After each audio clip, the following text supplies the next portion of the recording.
30 days to get paid back. Oh, guess what? That house is not going to sell in 30 days. Not in that economy.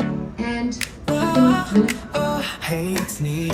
lost the house, lost the marriage, had 3 kids, which was great. Felt like the Beverly Hillbillies. I loaded up the truck and off I went for a rental, which was great, but I couldn't afford the rental either. It's always a treat. She's a boss, she's a vibe, watch her come alive with the awards on the shelf. Yeah, she's on the rise. Social waves, making plays all day and night. Neecee, Lexy in the spotlight, shining so bright. From marketing dreams to the YouTube flow, live interviews with stars, you know. Every post, every show, she's changing the game. Neecee, Lexy, yeah, remember the name.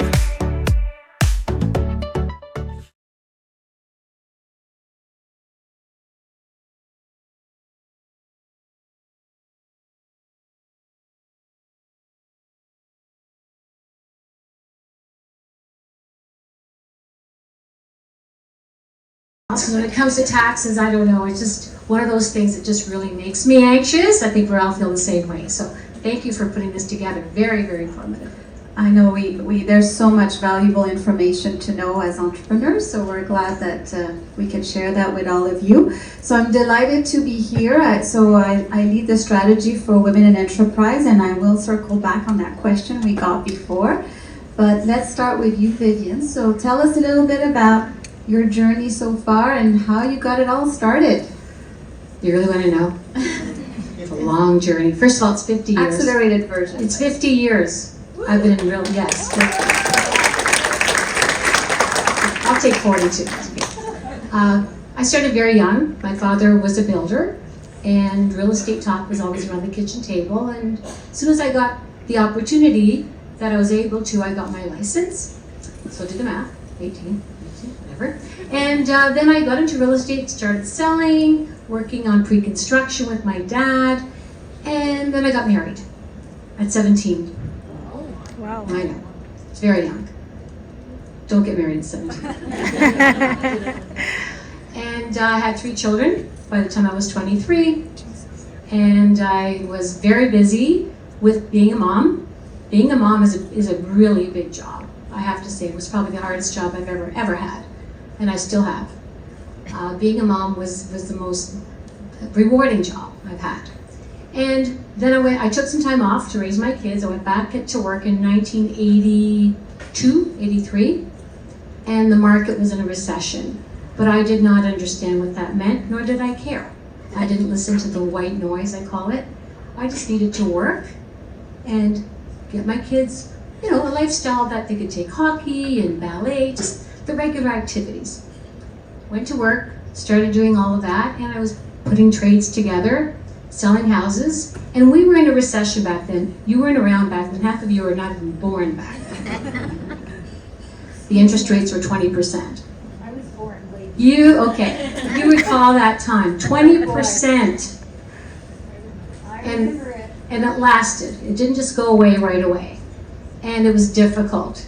And people were, struggling. Jobs, there were no jobs.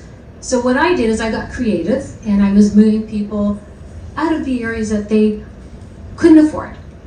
So I was able to change their mindset.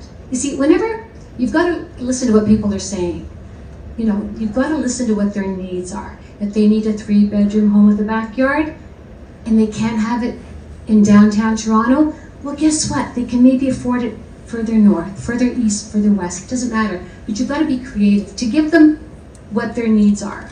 So that's what I was able to do. Got creative, did really, really well. And then in 1985, 86, the market just took off. I think we all remember that. The prices were jumping crazy daily. They were going at $5,000, $10,000 a day. Our incomes were not increasing to keep up with that demand. So, of course, when it's a heyday, everybody goes, it's never going to end, right? We just went through that a little while ago. Again, it's never going to end. And it ended.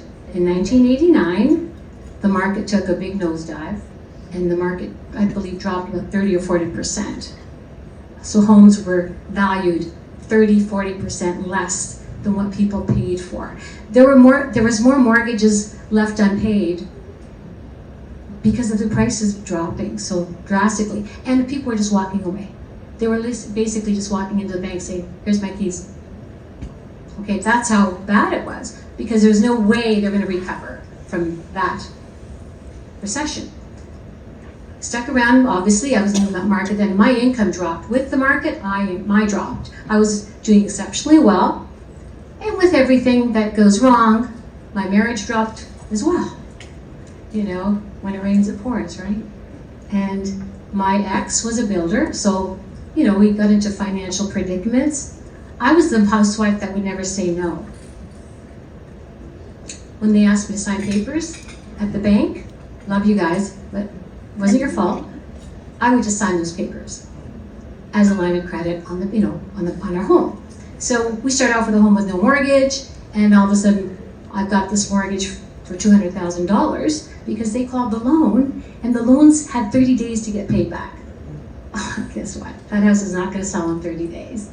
Not in that economy. And everything went really bad. So, lost the house, lost the marriage, had 3 kids, which was great. Felt like the Beverly Hillbillies. I loaded up the truck and off I went for a rental, which was great, but I couldn't afford the rental either. So, I moved out of that house and moved into a condo. And that worked out really well. And then once I was in the condo, I thought, okay, I need to get a job. Not on commission, because it was not, you know, certainty. There's no certainty in commission sales. And this recession lasted about 6 years. And I wanted to be home for the kids. I didn't want to leave my teenage children vulnerable at night when I had to go out driving to get offers accepted, or initials on an offer, or a price change. We did not have technology, so we weren't able to do electronic signatures.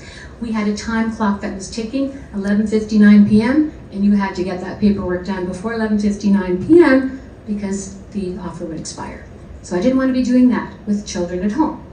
And I got a job as a manager, and at the time, the bank was called Canada Trust. It was a real estate arm. They had a real estate arm. Canada Trust was the real estate arm. So I applied, because I was with them for 10 years, and they were great, and I got the manager's job. It wasn't easy to get, by the way.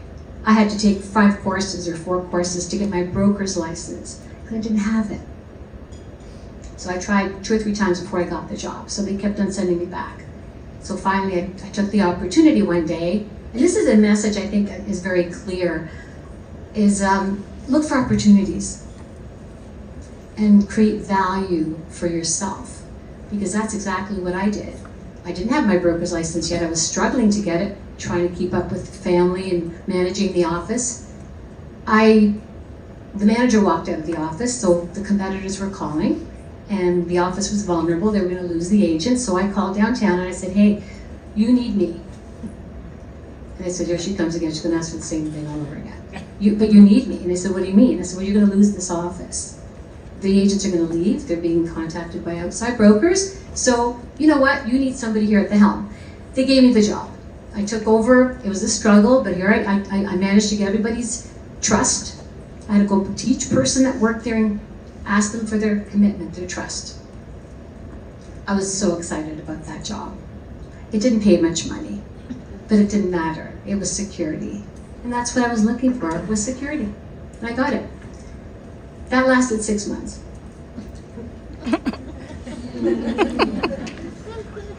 I was called downtown to a meeting one day at the Prince Hotel, and we found out that the company had been divided. So Canada Trust didn't want us anymore.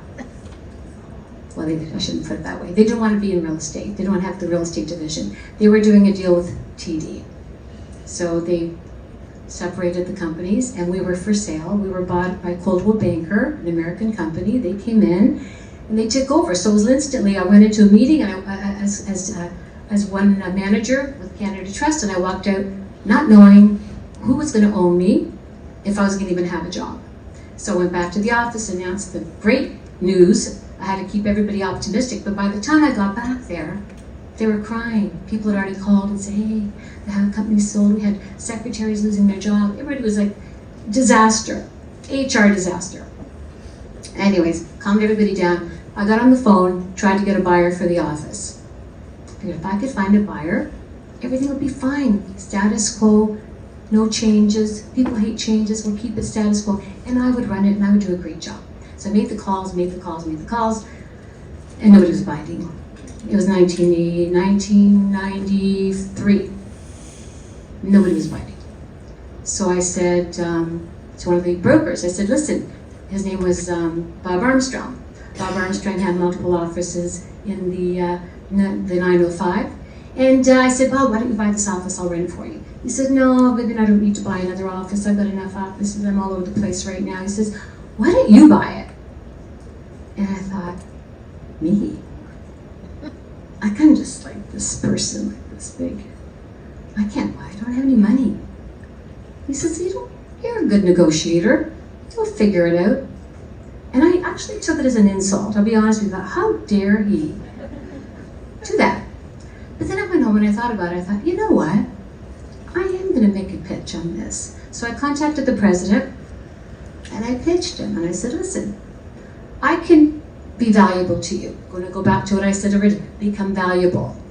And he said, what do you mean? I said, well, I can help you sell these offices to other interested buyers by being the model office. They can come in, I'll show them around, I'll talk to them. You need somebody that's on the ground because people in the tower cannot speak the way we can. He says, you know what, you have an interesting idea. I said, this is the deal. No money down, because I didn't have any money. Because I said to him, all my capital's tied up right now.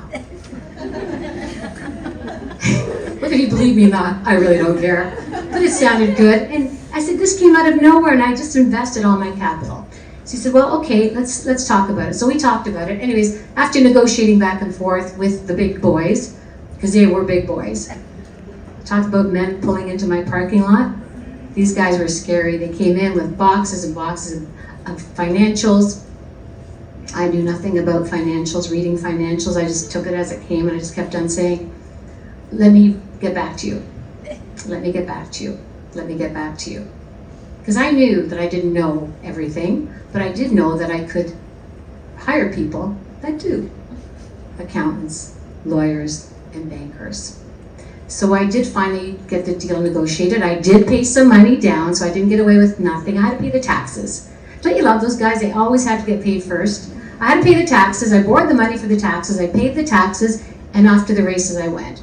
I had earned terms. I still had to pay for the office. It didn't come for free. I had to pay it over time, I think over 3 years. So I had a job to do, but a bigger job than I counted on because the company was losing money. But I didn't really look at that as being a bad deal. I thought, I have an office, I have a structure, and I have a brand.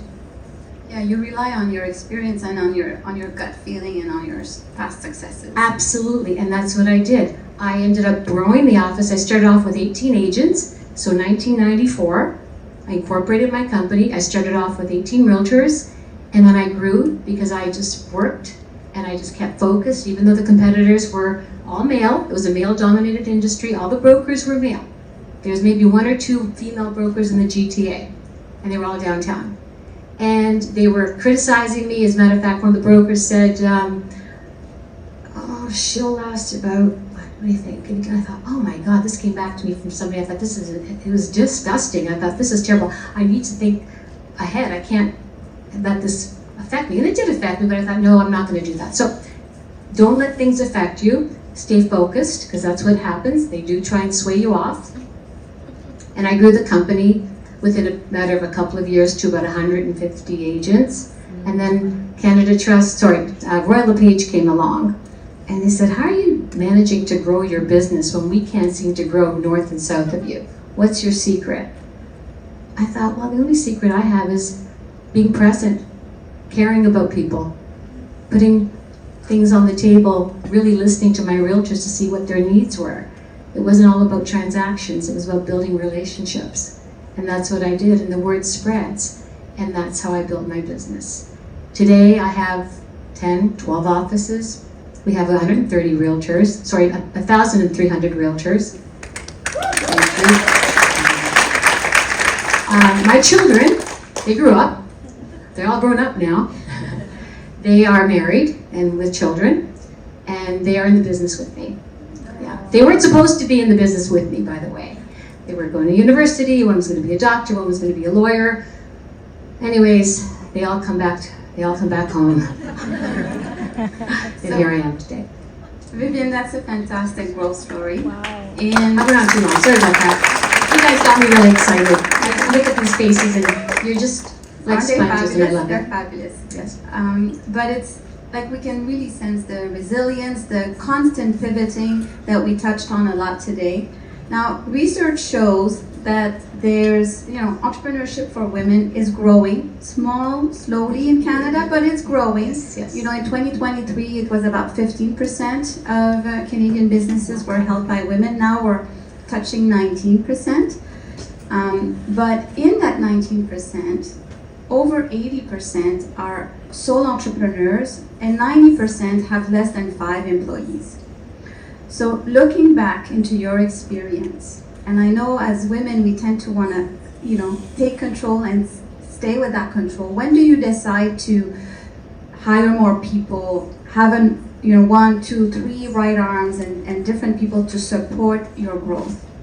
That's a really good question, Julie. It really is. I'm very connected with what I do. So I hire people, but I'm the person. The buck stops with me. So I really keep an eye on the ball. I watch my accounts, my bank accounts daily. I watch what the needs are with the managers, because I have managers in each location. But how did I decide to hire them?